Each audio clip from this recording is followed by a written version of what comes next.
Well, how you doing today? This is your host, Scott Wisenbaker, and this is The Solution. Today is the second to the last lesson in this series, and it's been quite a journey. We've gone through quite a bit. So today we're going to call this reintegration.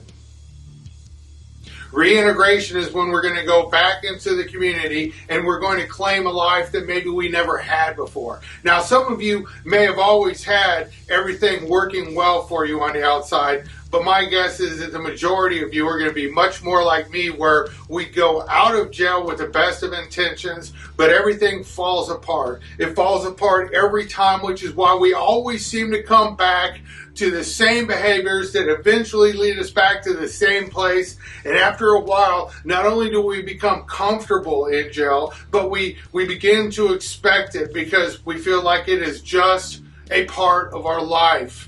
And it's unfortunate that that's where we end up, but you would be surprised at how many people feel that way. Those of us who have been in and out of jail. Now, there's a lot of people with an addiction who never go to jail, and they don't quite have the same understanding that a lot of us do about, what jail is, what it's like, and how you can end up spending far more time in there than you ever thought possible just because you wanted to get high and have a good time. A lot of people are under the illusion that as long as they don't shoot or rob somebody, that they're never going to go to jail. But they're cluelessly driving around, intoxicated. They're walking around with dope in their pocket.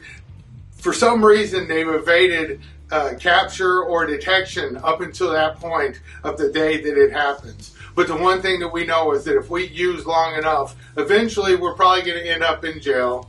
And, as so many of us do. But back to our lesson, and I know I tell you I'm excited all the time, and I really am excited because you are just right at the end of this program, and there is so much information that you have as you move forward. And we want to talk about what happens when we leave, because those doors are going to swing open, and you're going to go outside, and guess what?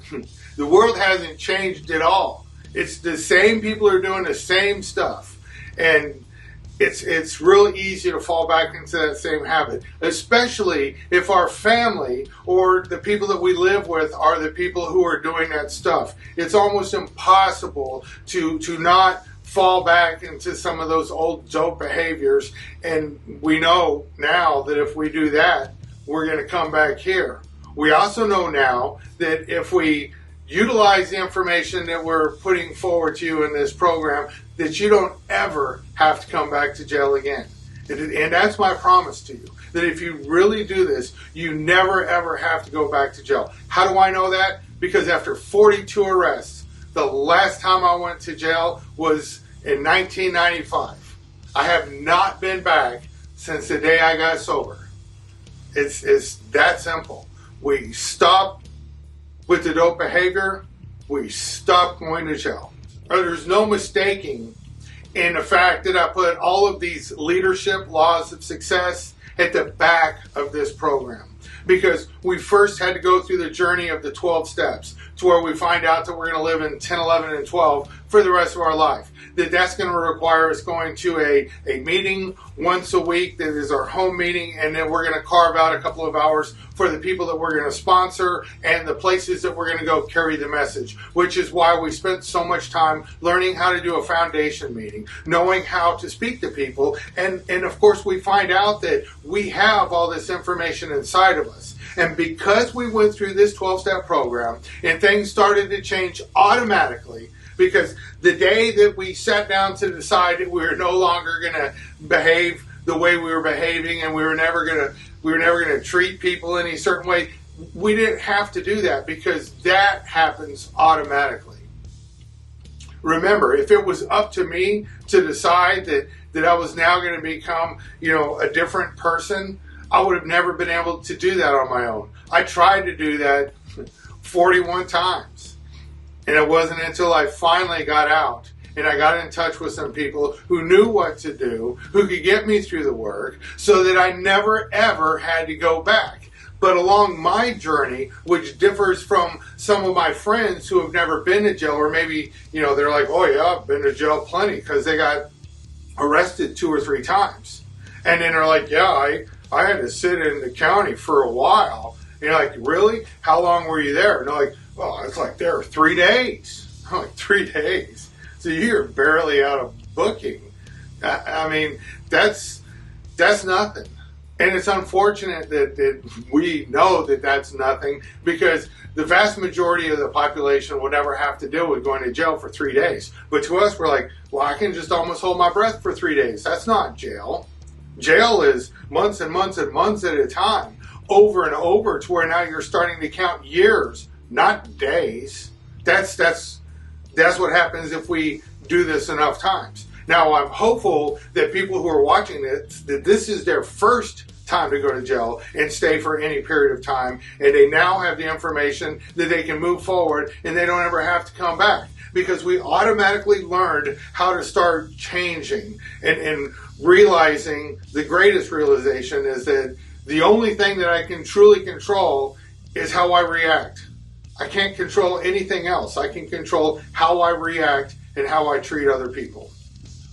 And if somebody just said, hey, treat people better, people have told me that. And it didn't work until we went through each one of these steps. Had a very significant point that we had to get through. We had to learn something about ourselves before we moved on to the next step. There's a point to each and every step. And then the maintenance steps, 10, 11, and 12 is where we're going to stay. And I think I keep saying that over and over, because I will tell you this right now. If you fail to do that, if you fail to live in 10, 11, and 12, and you fail to get connected to people, you will come back to jail. That is a promise I don't want to have to make. And maybe you'll be lucky and you'll evade arrest for some time.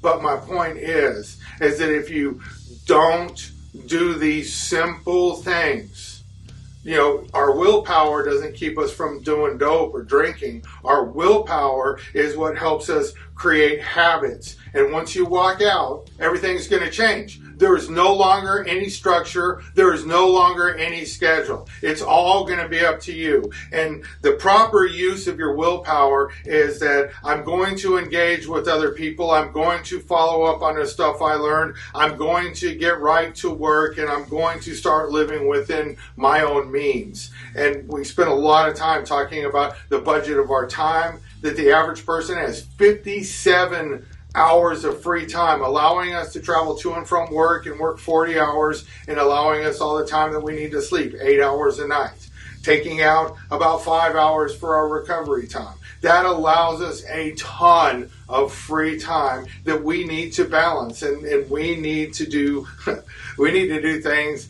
that are going to make our life much more stable. Because to this point, our life has been chaotic. And when it's up and down and we go to these extreme highs and lows, that's when we find ourselves desperate. And we reach for that one coping mechanism that works better than anything we've ever known before. Because we know that if we get drunk or we get high enough, that we just don't care.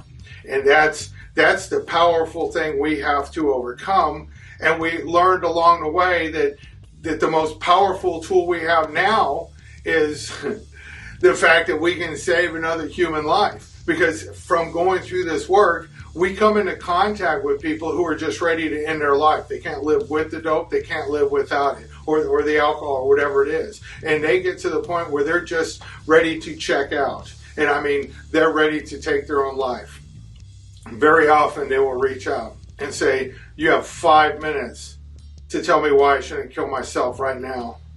And that's when we run to that conversation. While most people are freaked out by that conversation, we are now almost looking forward to that. We don't want somebody to be in that much pain. But when they are in that much pain, they're so easy to work with. And we run to that conversation and we look at them and go, I remember the first time I felt that way. I wanted to die for years. And my prayer was this: God, if you're real, please just kill me tonight, because I can't take this anymore. I don't want to be here. And when we speak that to somebody and they look at us, they suddenly have a connection. They understand that we understand. And they're like, right, you get it. How come you're happy about being alive? And that's when we say, I stopped doing the dope, and I'm actually really happy about it, and I'm looking forward to tomorrow. If you want, I can show you how to do it. So that spark of hope just saved a human life. What's more powerful than heroin, cocaine, meth, or alcohol? Saving another human life. There's nothing more powerful.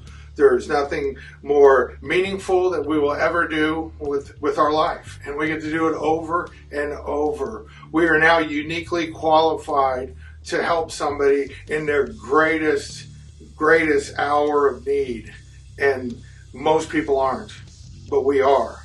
We learn the basics of finding a job and how to speak to somebody when they look at our criminal record and go, why would I ever give you a job? We learn that there's a lot of things that we need to take care of as we're moving up to that, and how we're dressed, how we're looking at them, how we're speaking. But you remember the golden answer here is that we look them in the eye at that moment and go, it's obvious that I have an addiction. You can see that from my criminal record. But what you don't know is that I attended this recovery program, and now I'm living in recovery, and there's a couple of things I have to do if I want to stay clean and sober for the rest of my life. But one of them is that I have to have a job so that I can stand on my own 2 feet and pay my own way in this world. I have to learn how to live in my budget. So what I'm saying is that I need a job. And if you give me a job, I will be here every day. Now, you would be surprised at how many times that will get somebody hired on the spot, or at least a call back within just a day or two, especially at a time when employment is shorthanded. We seem to have more jobs than we have capable people to do them. There's always going to be jobs that we're not allowed to have if we have a felony, when a special or certain license is required. However, sometimes we can apply for a waiver, especially if the job we're applying for and our unique history can put us in a place to be very useful or very helpful. So there are some walls we're going to run into, but we also need to ask. We need to try. Because if we don't try, we'll never truly know. I mean, there are some things that are just out. You have felonies, you can't be a cop. It doesn't matter who you ask. I mean, you can still ask. There is so many things that we can do. I am living proof. 42 arrests, 13 years on probation, which should have only been 1 arrest and 6 years on probation, possibly an early release if I had just done the right thing. But yet I managed to go to jail so many times they kept extending it to the point that I spent 2.5 years in the Dallas County Jail. Do you think that employers like that? Do you think that landlords like that? You know, speaking of landlords, sometimes I've never been able to live in a really nice apartment complex because my criminal record has kept me out. And so we can get depressed about that and go, well, the only place that I can live is dope infested, and it's horrific.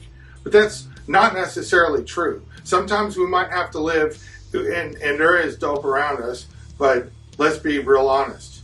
You could live in the nicest, classiest, richest neighborhood in America, and there's going to be dope around you.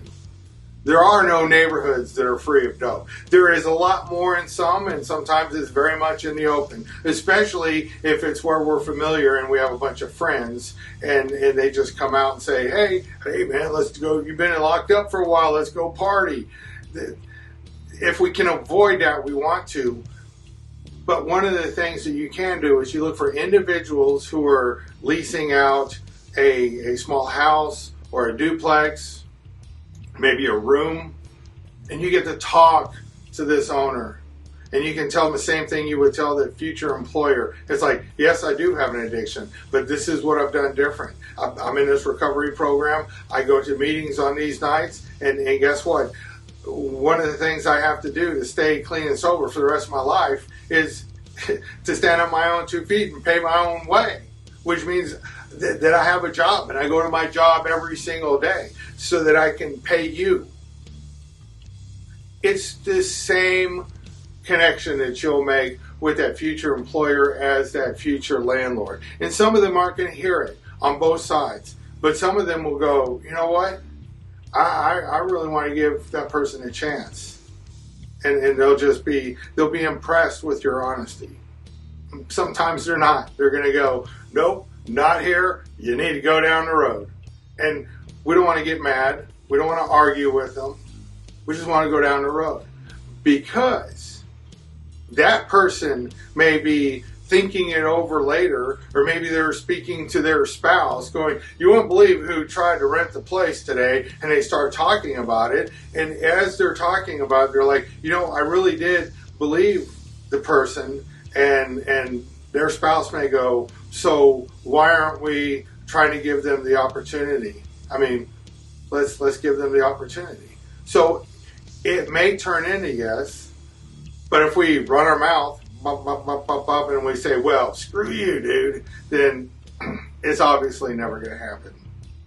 And you never know. He may know the other people in town that are renting houses, and he may say, hey, look, if this person comes by named so-and-so, yeah, you don't want nothing to do with that. We don't want to put ourselves in that situation. Remember that the only thing that we can truly control is how we react towards other people, which is how we treat other people. So we're going to try to do the right thing. We're going to try to get along with everybody. Those are the driving factors. We've studied the first 12 of the 15 laws of success. Tomorrow we're going to look at laws 13, 14, and 15. And we're going to tie it all together. And you're going to have the final pieces of information. Now, these, I don't want to say any one law is any more important than the other one. I keep saying, well, this is a very important law. They're all important. And they all tie directly into the 12 steps. Something that we would not have understood before we worked through those steps. This is why we had to, it's kind of a journey of realizations that we had to kind of come along. It's just like when you're talking to somebody about when they want to kill themselves, or they're just like, yeah, I don't understand why my life's not working, and we can start talking to them. We don't start off right at the end. We start talking to them so we can make that connection. And then we can tell them, hey, I can show you how to stay clean. I can show you how to do it. And actually be happy about it. Because we've all met that sober person who's absolutely miserable because they're just holding on to it and they're just pissed off all the time because they have no more, they have no way to cope with anything, no more coping mechanisms. They took away the one thing that worked and they never actually worked a program, so they're a time bomb. Sometimes they'll hold on to it for a while, but ultimately they're gonna erupt and it's gonna go crazy and they're gonna start doing the same thing that they were doing before. But in the meantime, while they're claiming to be clean and sober, but they're absolutely miserable and they're still treating everybody like crap, that doesn't say a lot for recovery. That's really not recovery. That's just being dry. But you have people who will go to meetings that are in that place, and they're just telling everybody that, well, recovery, it ain't all it's cracked up to be, but I'm not high, so I guess that's the good thing about it today. But this is wrong and this is wrong, and they just whine and complain, and everybody's like, wow, this is horrific. If that's what clean and sober looks like with the amount of time that he has, man, I don't want nothing to do with it. Do you remember earlier I told you about the guy I met who had 8 years, who was one of the most miserable people I ever met? And I almost walked away from it 100%. The only reason I went to another meeting after that at all, and I started going to different meetings, is because I thought somebody out there has to make some sense, and I desperately didn't want to go back to jail. So I had that little window of time where I was searching out somebody who might be able to help me, but I went to one meeting after another, and I concentrated on these big discussion meetings where people were complaining. Now, not all discussion meetings are bad. I just happen to find a lot of really bad ones. But the problem with the discussion meeting in the first place is that we let anybody say anything they want. And if somebody wants to complain for 5 minutes, they typically don't stop them. Now, I've been to a couple where they're like, okay, so this is what we're going to talk about today. This is our topic. And if you get off topic or you just start whining, we're going to ding the bell. I have been to some of those like that. I prefer the literature-based meetings where we're studying the book, we're talking about it, we're talking about the different ways that we can go and be helpful. People are asking questions, well, what does this mean, and how can I make this apply? That learning experience is what I crave. So if you can find something like that, then I think that that would be your best bet. But even if you're in a town where there's only one meeting, and it's one of these meetings where the same 3 or 4 guys complain about the same 3 or 4 topics every day, but that's all you have, you need to go and you need to find the person who looks like they're actually happy. And you start talking to them, and you find out they actually have it together. They're not using, they're not miserable, and they may only be going to that meeting because it's the only one in town as well. In most towns, I think you're going to have a wide choice of what meetings you want to go to, but it depends on how big the area you live in is. If you're in a very rural area, you may only have one choice. But I need you to remember that when this first started, they mailed the books to people because there wasn't meetings anywhere.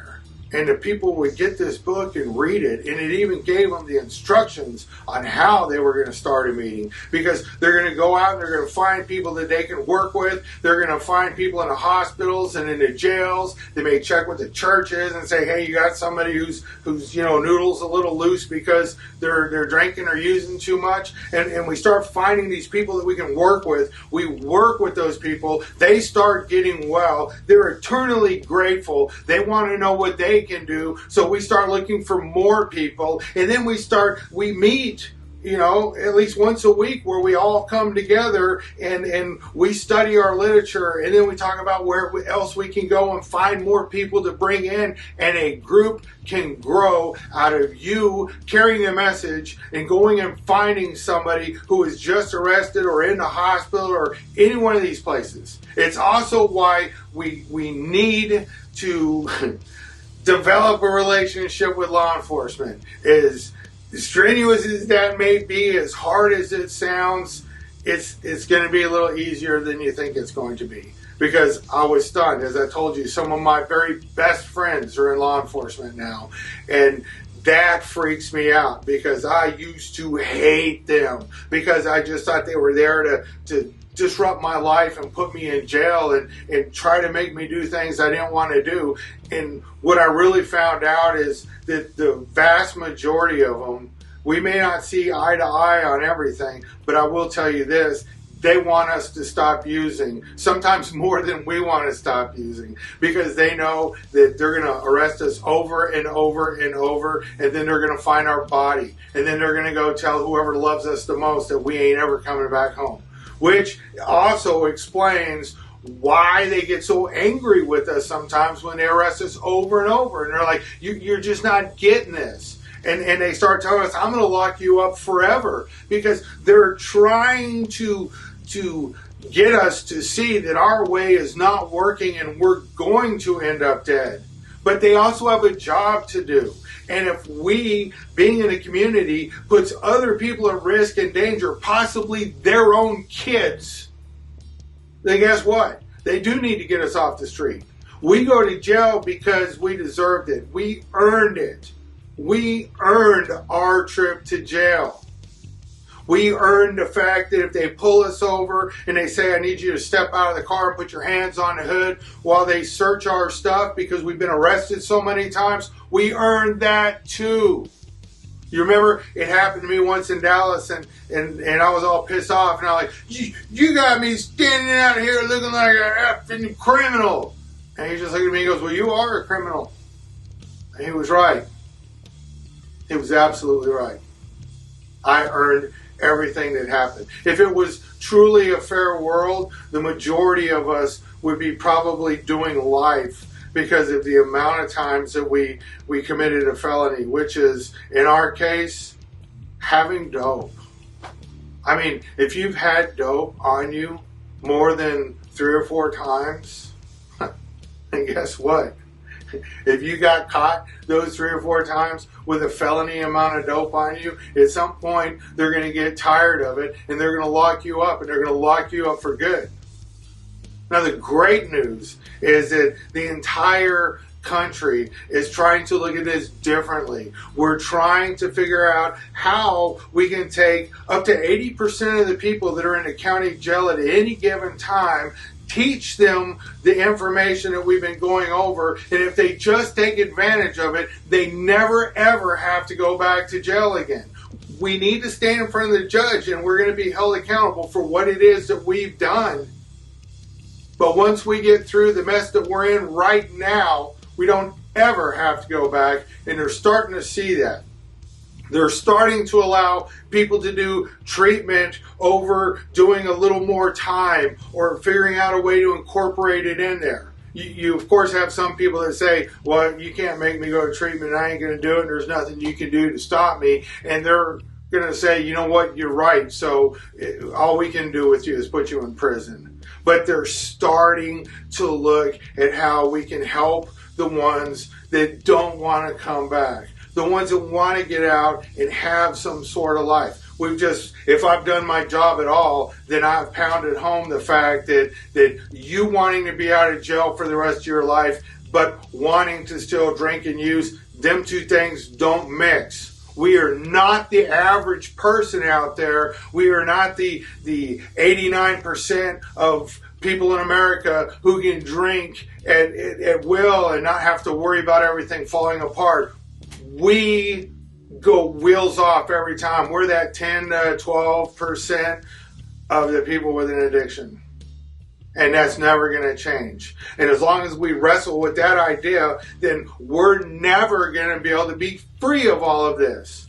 Why is it that some of my friends that have done as much dope as I have done, and sometimes many cases for much longer than I did, why is it that some of them never went to jail? Because they stayed home. I went outside. And you know what? Once you catch the attention of the legal community, it's awfully hard to shake it. It's like once CPS has done an investigation on you, it's hard to shake that too, because if anything questionable ever happens, they're going to go right back to, well, we have a long history with this person, and they're going to be very quick to act if they have that history. When that officer drives down the street, if you look shady and he knows who you are, guess what? Y'all are going to have a conversation. That's just how it is. And if we understand that, then we can make sure that we don't ever have to go back to jail. Because if you're walking down the road and that officer sees you and thinks, oh, he's being shady, maybe he just thinks you're being shady because you always have been. He whips around, pulls up, comes out, talks to you. What's the one thing you can control? How you react. So if we're just honest and we're being tolerant and pleasant, we have an opportunity at that moment to advance our ability to help other people. Because that officer is used to you being full of shit. And you're going to be able to walk up to them. And remember, we talked about this too. They're looking at everything you're doing. They're watching you. Sometimes I feel like they can read your pulse just by looking at you, like they can see the pulses on your neck. I know they can't. That's ridiculous. But sometimes it feels that way because they're trained to look at how you're reacting. They're trained to see if you're being fidgety or not. They're just trained to observe everything that's happening. So what you're saying is only 25% of actually what you're doing. It's how you're communicating, but we usually, in the past, our communication skills weren't reliable because they weren't honest. But we have the opportunity now, because the first thing that they're going to realize when they start talking to us is, we're not high. And they can look in the computer and see that, oh, well, you've been out of jail for a month or two and you're not high. That's something they've never seen before. You also get the opportunity to tell them, hey, I know that we have a history, but guess what? I've been clean and sober for this long, because they may ask you, you got anything on you? You've been using anything? You're like, absolutely not. I've been clean for however long it's been, and I went through this program, and guess what? I got out, and I've got a job, and I got a cool place to stay. It's not maybe exactly what I wanted, but it's where I can get started. It's safe enough, and I'm putting my life back together. But the thing I wanted to tell you is, as many times as you've seen me and you've arrested me and you knew how full of crap I was, you can see now that I'm clean. So if you have somebody who needs help to get clean, I can show them what to do. Now, that first conversation, they may be like, yeah, right. They may not believe you, but they're going to remember that conversation. And they may even look up and see, they may look into you a little bit while they're, hey, let's see how he's doing. Oh, yeah, he hasn't been back to jail. They may follow up with you, but you have this awesome opportunity to start talking to law enforcement in a different light. And so that when that officer sees another officer and say, hey, guess who I saw? And they're like, I saw so-and-so. Oh, man, I saw him last week. He was actually clean. Told me that he wanted to help other people. The other officer is like, well, that's what he just told me. All of a sudden, you got 3 or 4 officers talking who all have the same story. And they're like, you know what? Let's give him a call, see if he can't come down and talk to old Fred in the back here, because he's probably sobered up since last night a little bit. Let's see if you can talk to him. You never know what's going to happen. But the one thing that we want to do is have that level of cooperation. We're not talking about snitching on anybody. I've never snitched on anybody in my entire life. That is not what we're talking about. We're talking about becoming a resource which can make you become the greatest tool that you have for the police and the sheriff's department to fight addiction in that community. Now, you may be sitting there going, what does any of this have to do with reintegration? Because you were going to tell us about reintegration. Well, guess what? This is the most important thing, and it has everything to do with reintegration. Because if we don't stay connected and we don't start looking for people to help and we don't start behaving differently and taking these principles and putting them into all of our affairs and trying to clean up all the wreckage that we've done out there, we're always going to come back. We're going to do it over and over and over until we're dead. And look, I don't need to tell you that this is deadly. It kills every single one of us if we don't treat it. The good news is it's so easy to treat. It's just we don't typically want to do it. Or the one time we walk out of jail and we desperately want to stay clean and sober, we walk out, we don't know what to do. And nobody has told us what to do. And so we may wander into a few meetings, or we may talk to a few people about it, but the relationship's gone, the house is gone, the job is gone, the vehicle that we thought was hidden until we could get out and catch up on our payments, it's all gone. And we get all pissed off, and we just get to that point where we throw up our hands. We're like, screw this. I'm going to go get high. And we do. And then guess what happens? We come back. That's the cycle that I was in for so many years. And I suspect that so many of you are in that cycle right now. And this is the time that here in a few days, I don't know what county you're in and what deal that you've made with the courts as far as completing this and then leaving the jail. But here's the one thing I know, those doors are going to swing open, whether it's in a couple of days or it's in a couple of weeks, however long it's going to be, those doors are going to swing open. You're going to walk out into the world and you have a new way to deal with everything. And if you've done what we've asked you to do during this, you've already looked into the jobs that are available and the housing, or at least if you have no way to access any of that, you have a definite game plan.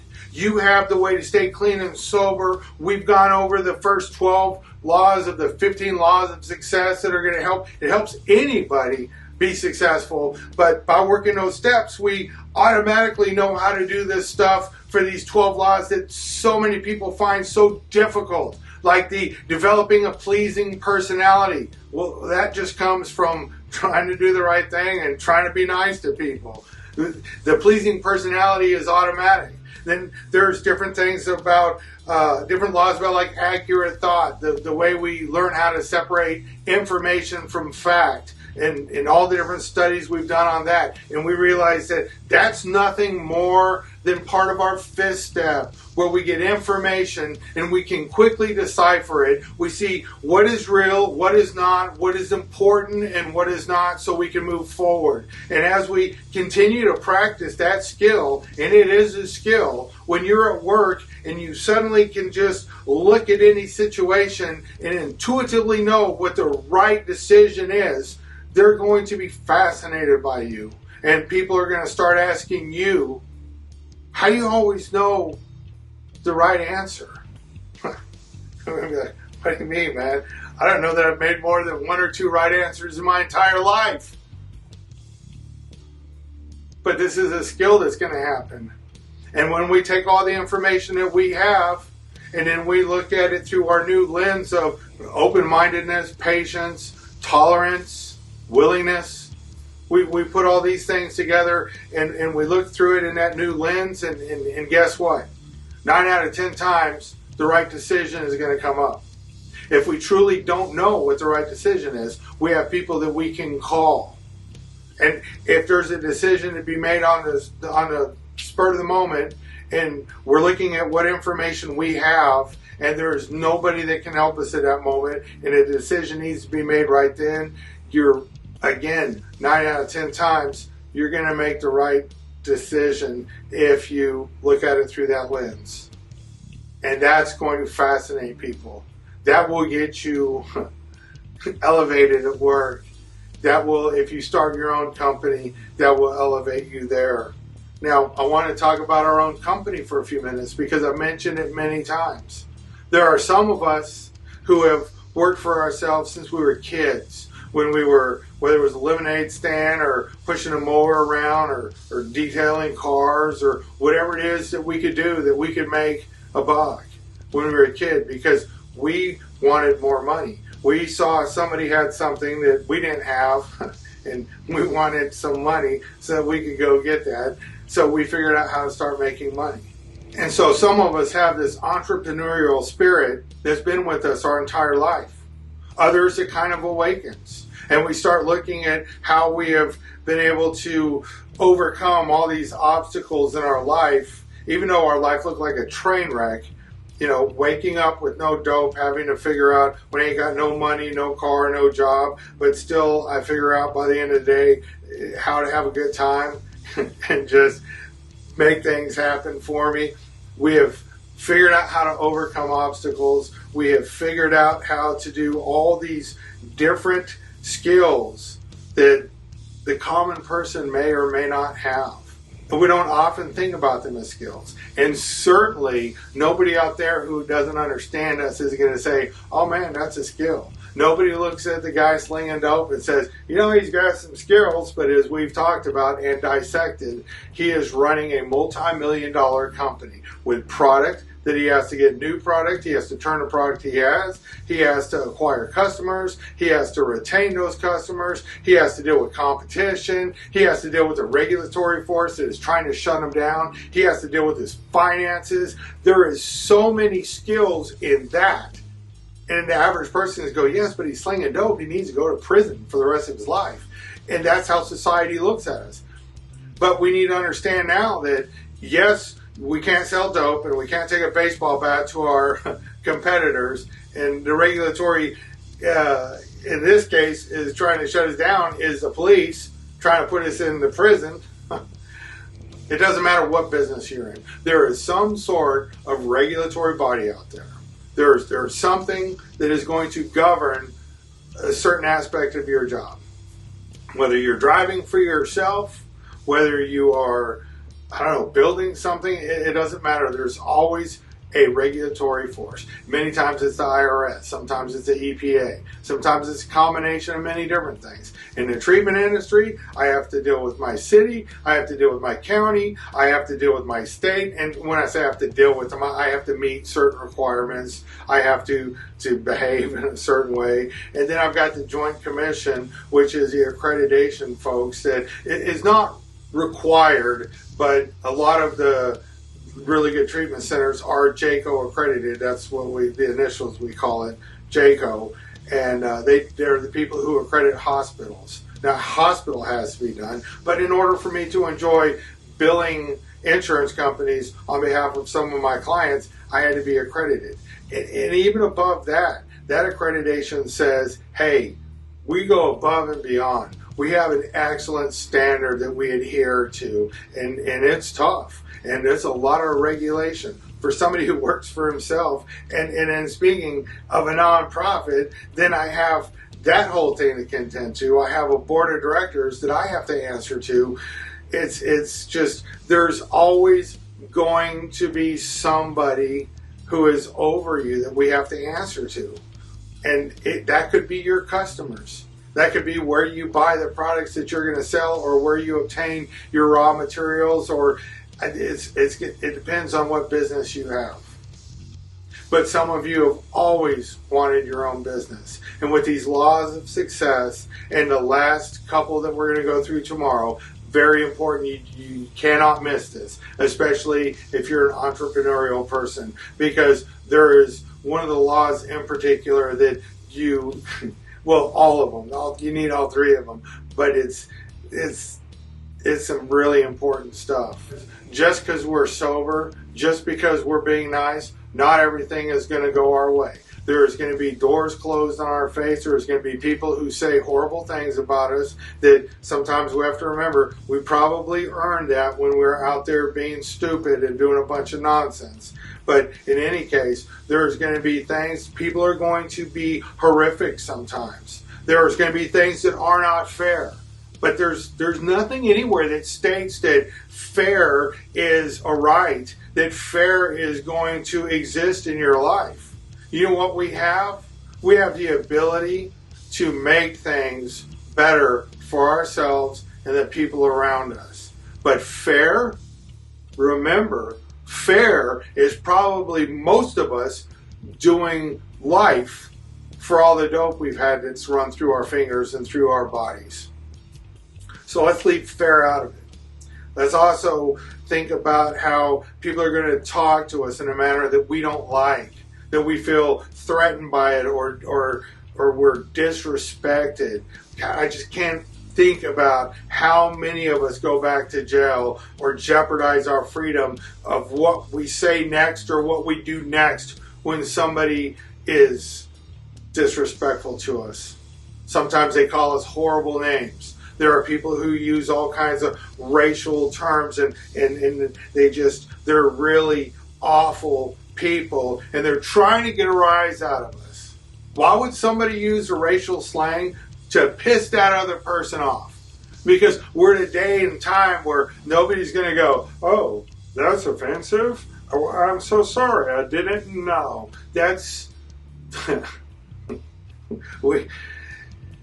When somebody is overtly trying to get under our skin and make us angry, it's because they want to see that reaction. And in today's world, somebody's probably recording that reaction.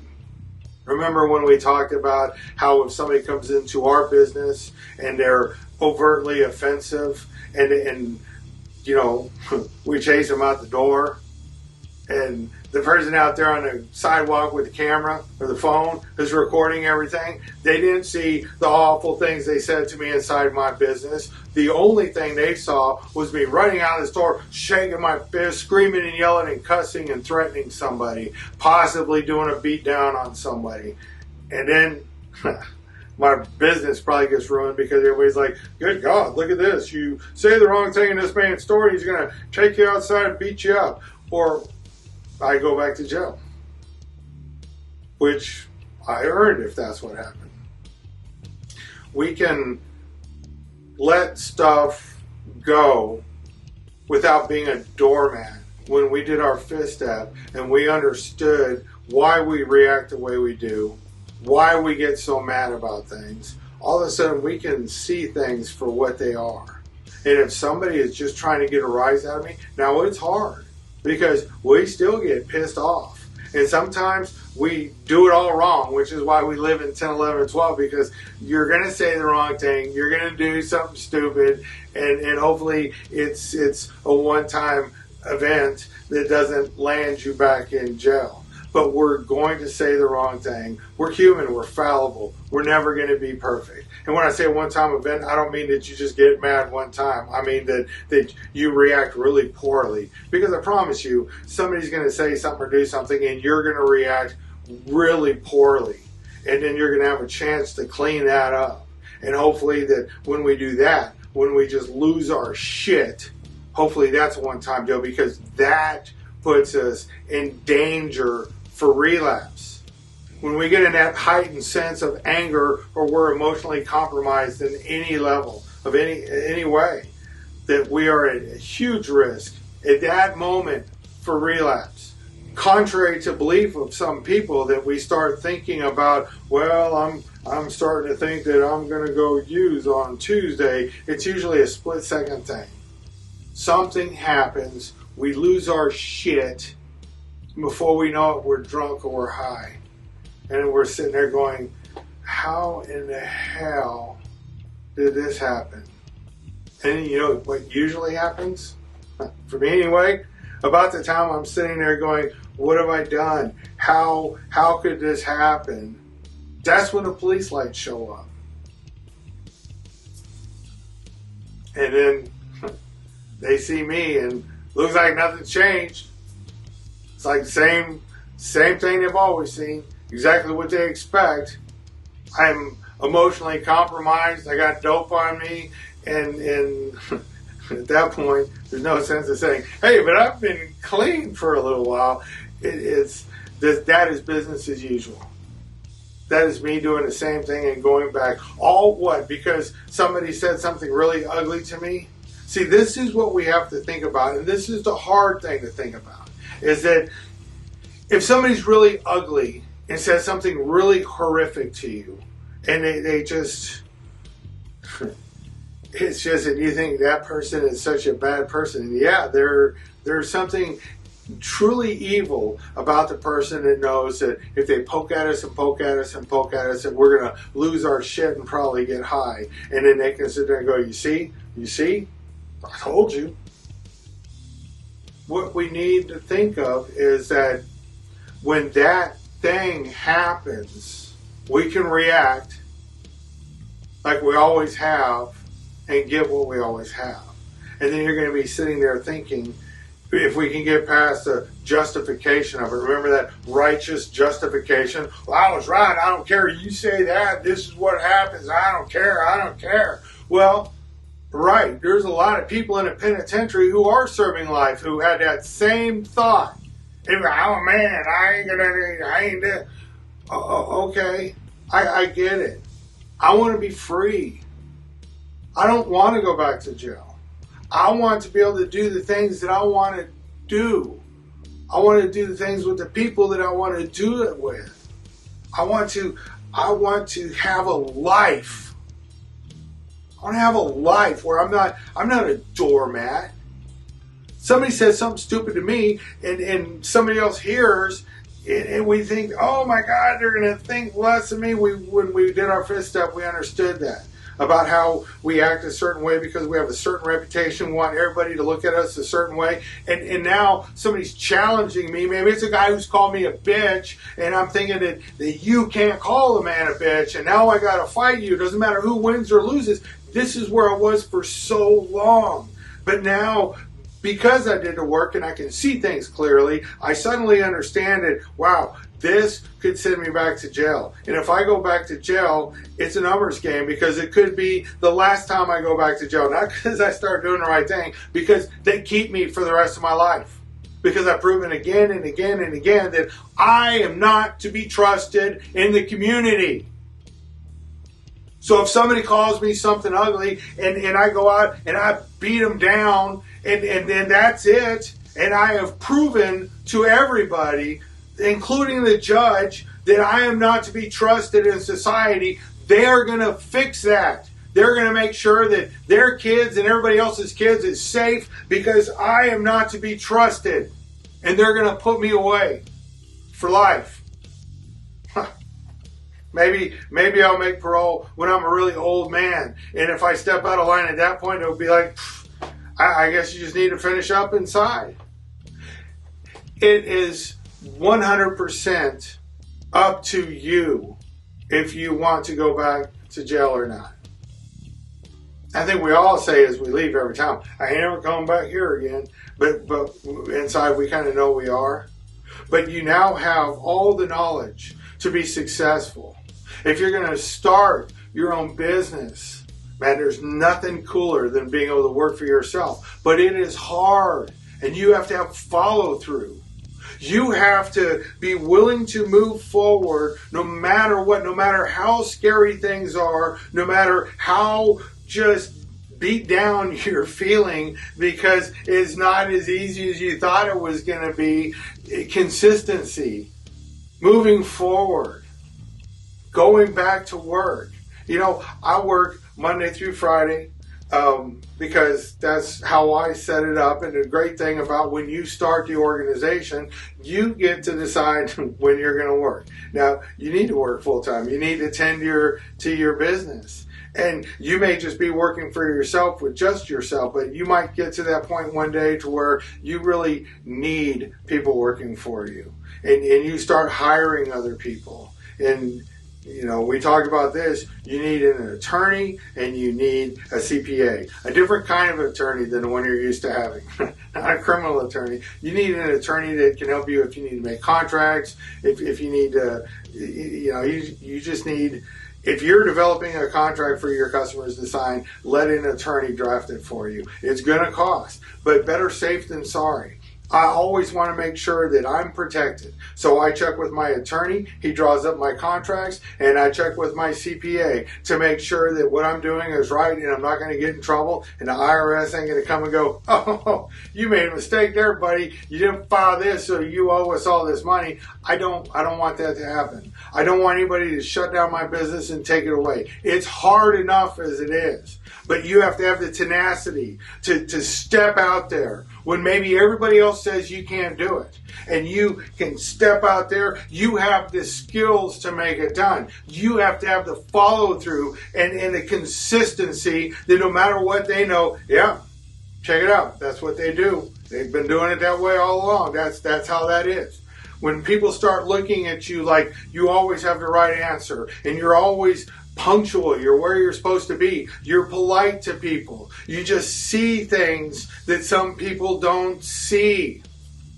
You know, I've been rewatching, I mentioned the Men Who Built America. It's on History, the History Vault. And so I've been rewatching it since I last talked about it.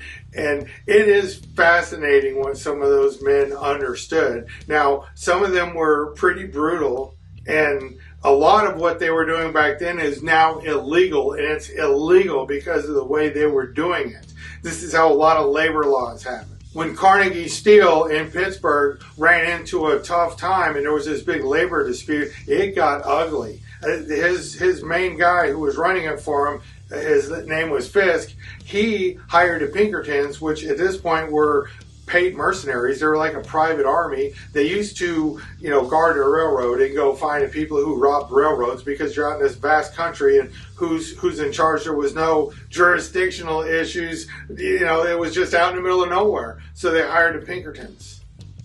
And the Pinkertons came in, and there was this big ugly standoff. A bunch of people got killed, and there's now all these labor laws in place. A lot of the things that happened were illegal. There was monopolies. There was all kinds of things going on. But the interesting thing that I get out of each one of these episodes is how these men, even though they may have been very brutal, some of them, they all had this streak of genius in them. They would look at a situation and go, hey, this is something that doesn't exist that should exist. They would like to see a whole. Like, how do we convince everybody that this is what they need? Kerosene used to light all the houses. Once everybody saw that they could get kerosene from Rockefeller, he lit all the houses in the country. Everybody used his kerosene, and that's how, you know, they had the kerosene lamps, and that's how things were done. And he had a monopoly on that. He owned 98% of all the kerosene that was refined in the country was his, because he ran out and bought everybody up or closed them down, did whatever he had to do, because he was a brilliant man, but he was a brutal man. And he just, the one thing he hated more than anything was competition of any kind. And then one day, Thomas Edison invents a light bulb. And all of a sudden, there's this possibility of electricity, which can make Rockefeller's kerosene worthless, that nobody needs it anymore, that he loses every single customer he has to this man. Now, obviously, you know, moving forward, that there's a lot of products that came out of crude oil. Gasoline, the oil. So the oil business, the Rockefellers, they were fine, but at this moment, the one thing they got out of crude oil was refined kerosene, and that was how he made his fortune. That's how he took over the country as far as the oil business goes. And you had some big guys fighting over railroads, and the railroad had to move the oil, and so he pitted everybody against each other. He got the best deals he could, but Rockefeller needed the trains needed Rockefeller. Well, one day they got into this big argument, and they're like, we're not giving you a deal anymore on anything. So Rockefeller built the first pipeline, and he cut the trains out, and he bankrupted some of the ones who were trying to move against him. Man, the train guys, they were brutal. There's been a lot of shows on that. There's one show called Hell on Wheels that gives you a good look at the people who actually, the work camp that went around and built these rails. It was a brutal time in our history. Brutal for everybody. But Thomas Edison makes this energy, this invisible energy that goes to the light bulb and lights it up. It's like magic to people.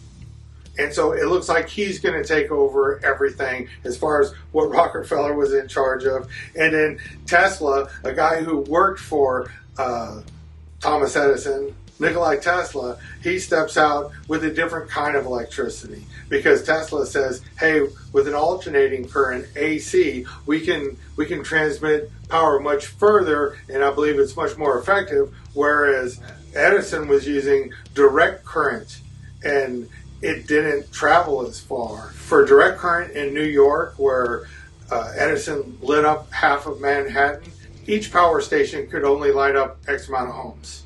Whereas the way Tesla was thinking, he could make a power station that could light up the whole East Coast from one spot, because it could travel so far. Men and women who have been highly successful in all different areas, talking about, they're kind of narrating, and they'll show it's like almost a docudrama. They'll show the people who are acting as, hey, this is Thomas Edison and this is this guy, and they do their thing. It's very interesting. But then they'll cut away, and it'll be like Mark Cuban or somebody talking about what's happening and how that applies today.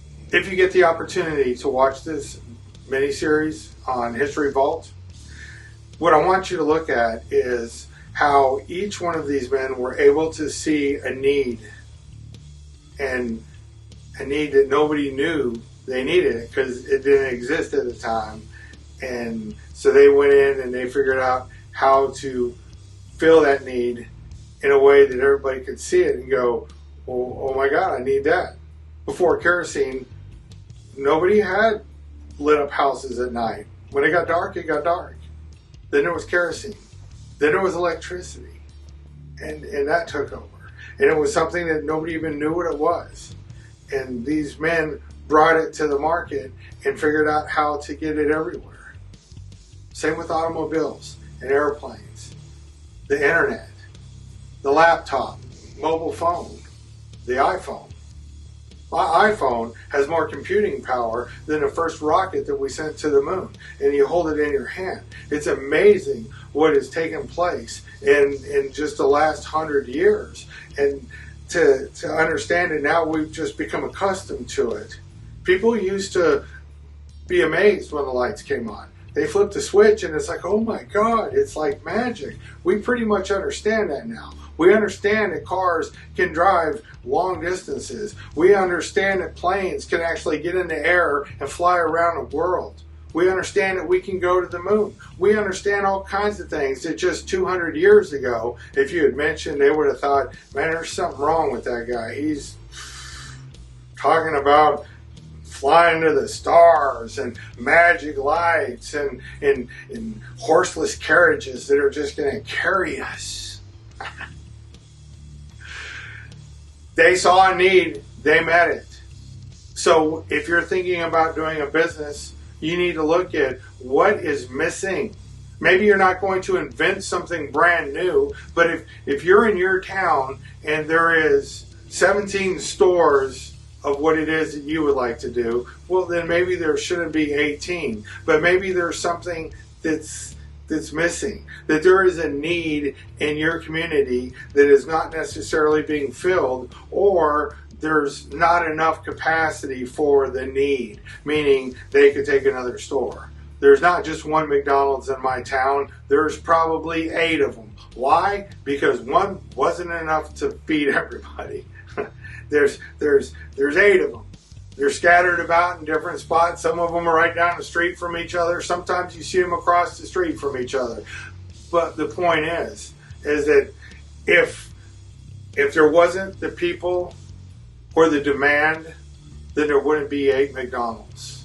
There's 8 McDonald's in my town because there was a demand for it. If it's a town big enough to only support 1 McDonald's, and somebody goes in there and opens 3 more, all 4 of them are going to probably go broke because there's not enough demand. Maybe you're a very gifted tattoo artist.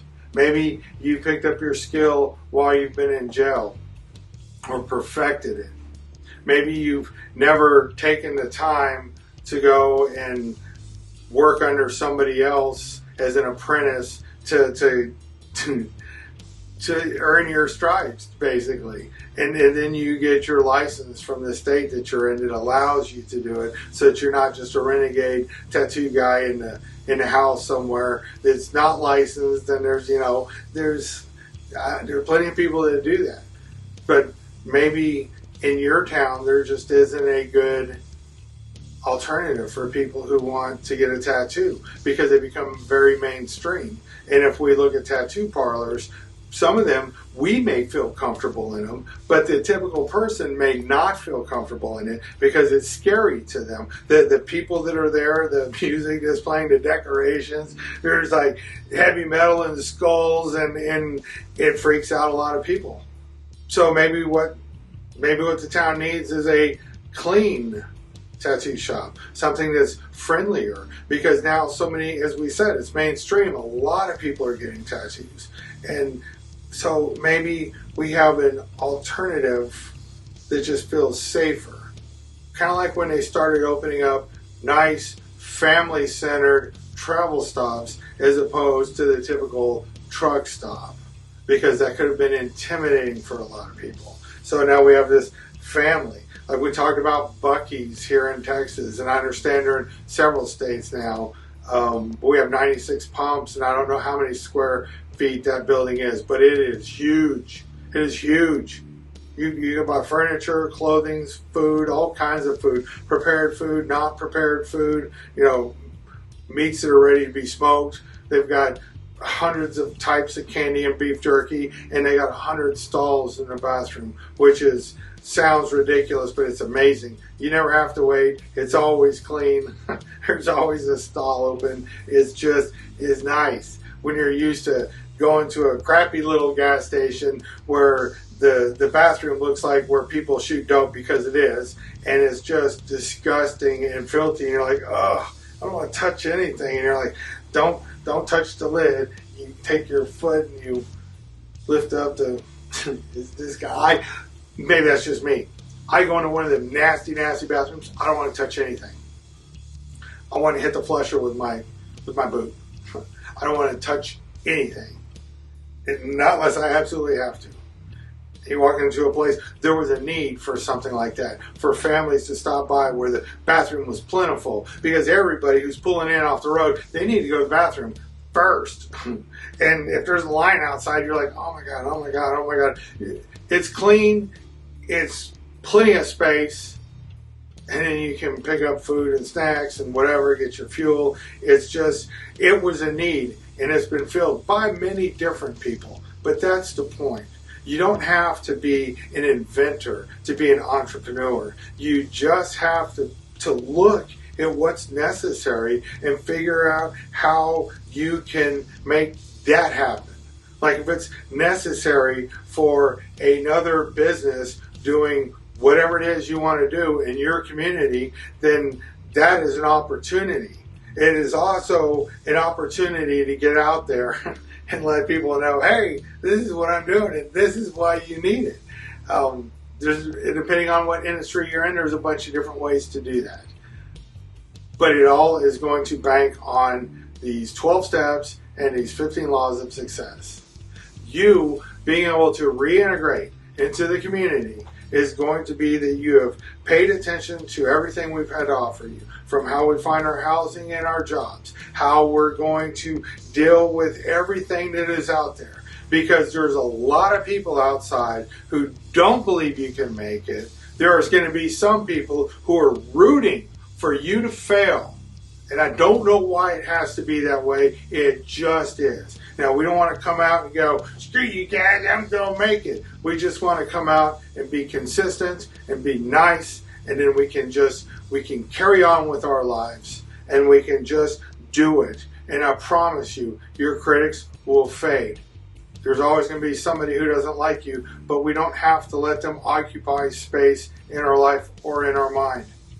When somebody says ugly things to us, we just can remember that it's like, man, how miserable would it be to be that guy? Thank God that's not me. Thank God, man. That dude is spiritually sick. He's got some loose noodles up in that head of his. This has been one of the greatest joys of my career, being able to put this video series together. That you are getting the benefit of the customer support that we've built in for each county. So if your facilitators have questions, that they can find out the answers. They can also make the suggestions. And we're going to get together with everybody on an annual basis, all the facilitators, to do an update training for a couple of days so that we can talk about new content. Because I will tell you one thing, just like everything else I do, I'm never satisfied that I get to this certain spot and go, hey, it's done. I'm going to kick back now and just chill. For the rest of my life, I'm going to be working on how can we make this more effective, how can we get it in front of more people, and how can we add the content that is relevant to what the people need, because that could change over time. So it's not like, okay, we got this one set of DVDs, we'll stick them in the mail, and best of luck to y'all. It's going to be a living and breathing, an ever-growing program. And I'm honored that you are able to be a part of it. We have one more lesson together. And I'm just so incredibly excited about every possibility that you have in front of you. I've said a number of times that I want to hear how it's going. That's not some bullshit. I want to hear how it's going. As this program progresses and we're able to add more stories like the stories that you've been able to watch, I'd like to add your story. You can get your phone and you can record your story and you can shoot it in wide format like we're doing here.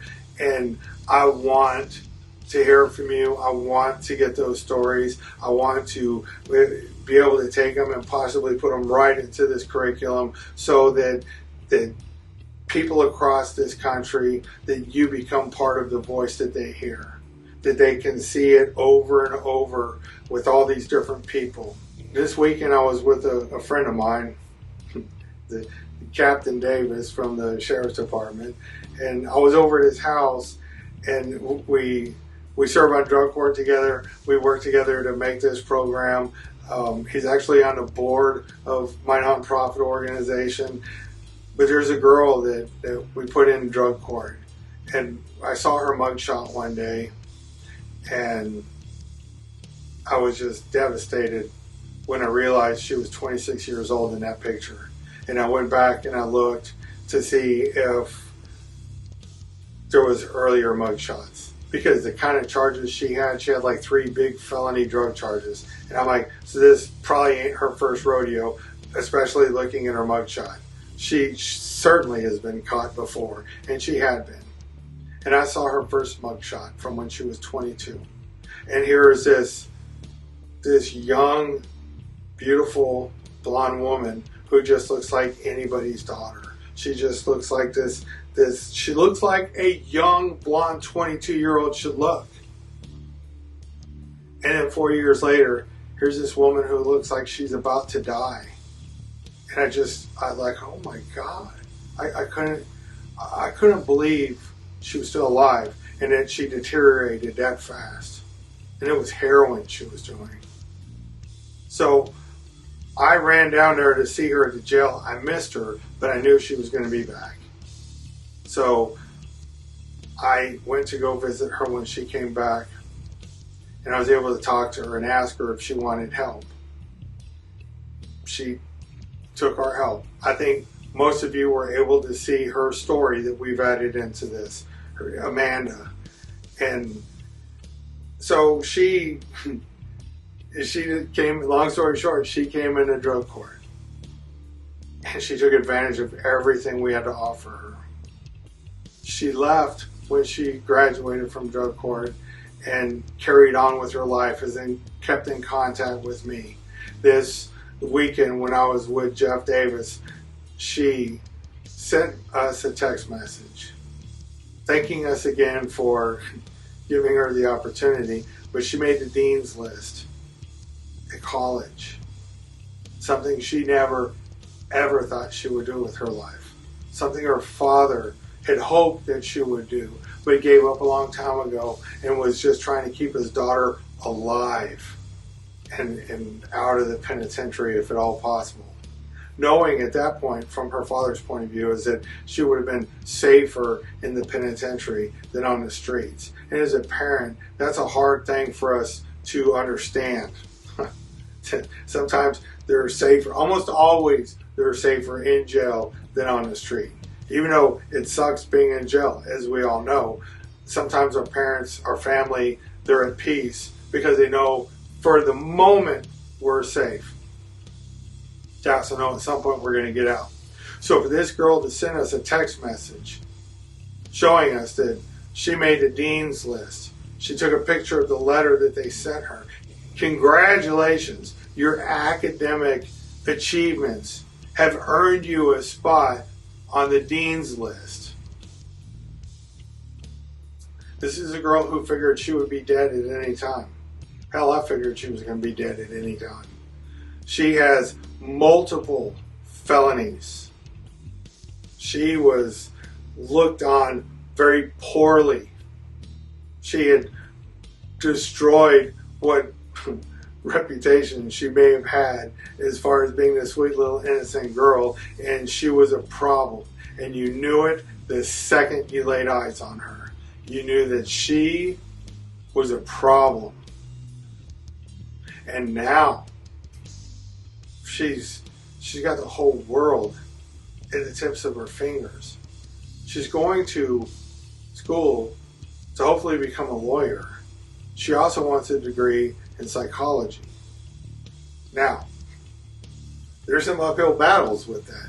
She's going to have to get an expunction, or she's going to have to get a waiver, but she's already looked into it enough to know that she's going to move forward. She desperately wants to help women who are in her same position. So she understands even if she gets a degree in law and for one reason or another she's never allowed to take a bar exam and she can't be an attorney, she's going to have all that knowledge. And if she has a degree in psychology and she has a degree in law, she's going to be a force to be reckoned with. Something tells me that a little time and patience and effort, she's going to be able to be granted the opportunity to either be a counselor or an attorney, if not both, because of her past. Not in spite of her past, because of her past and because of why she wants to do what it is that she wants to do.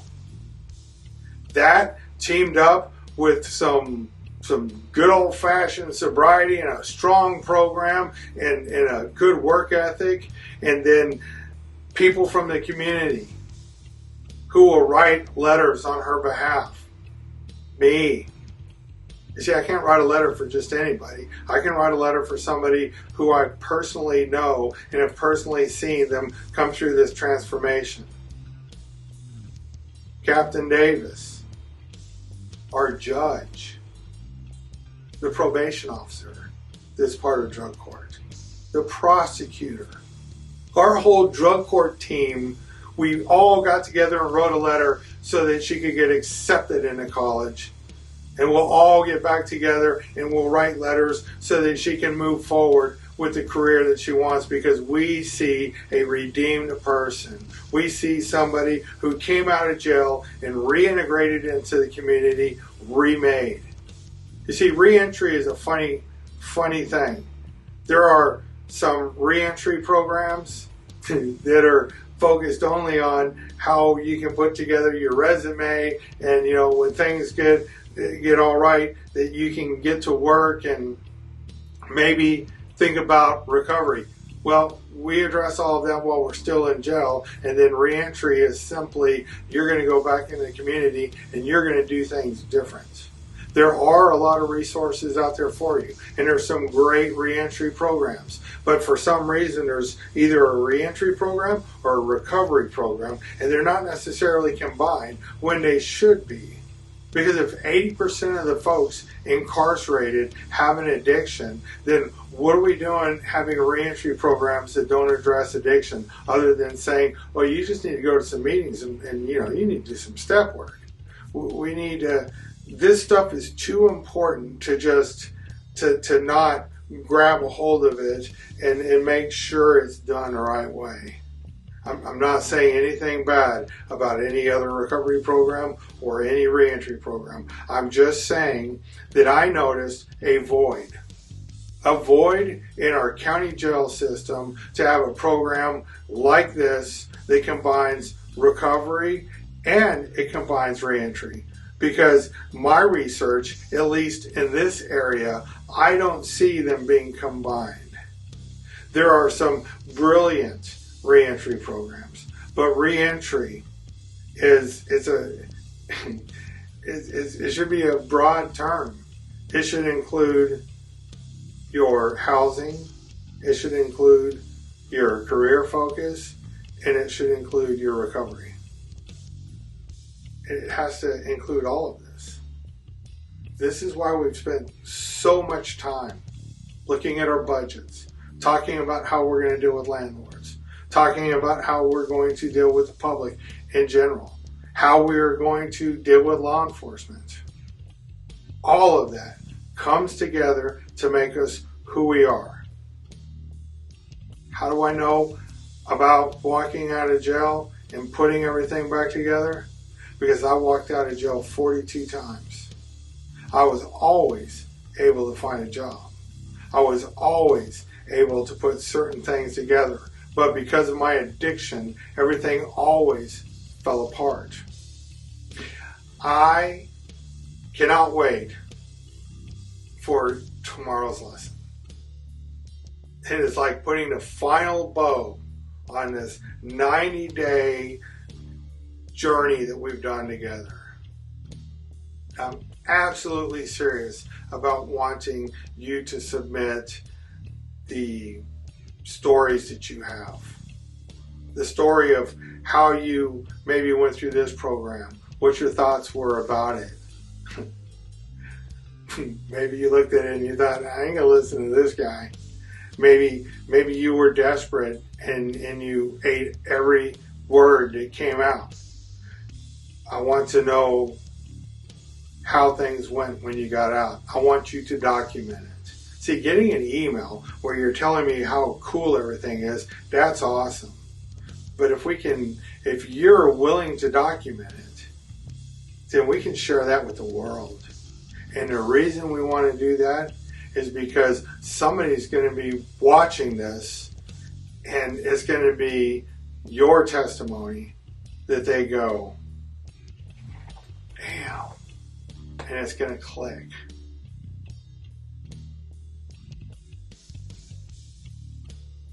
I really, really want to thank you for being a part of this. See you tomorrow. Guilty by the reason of the sand.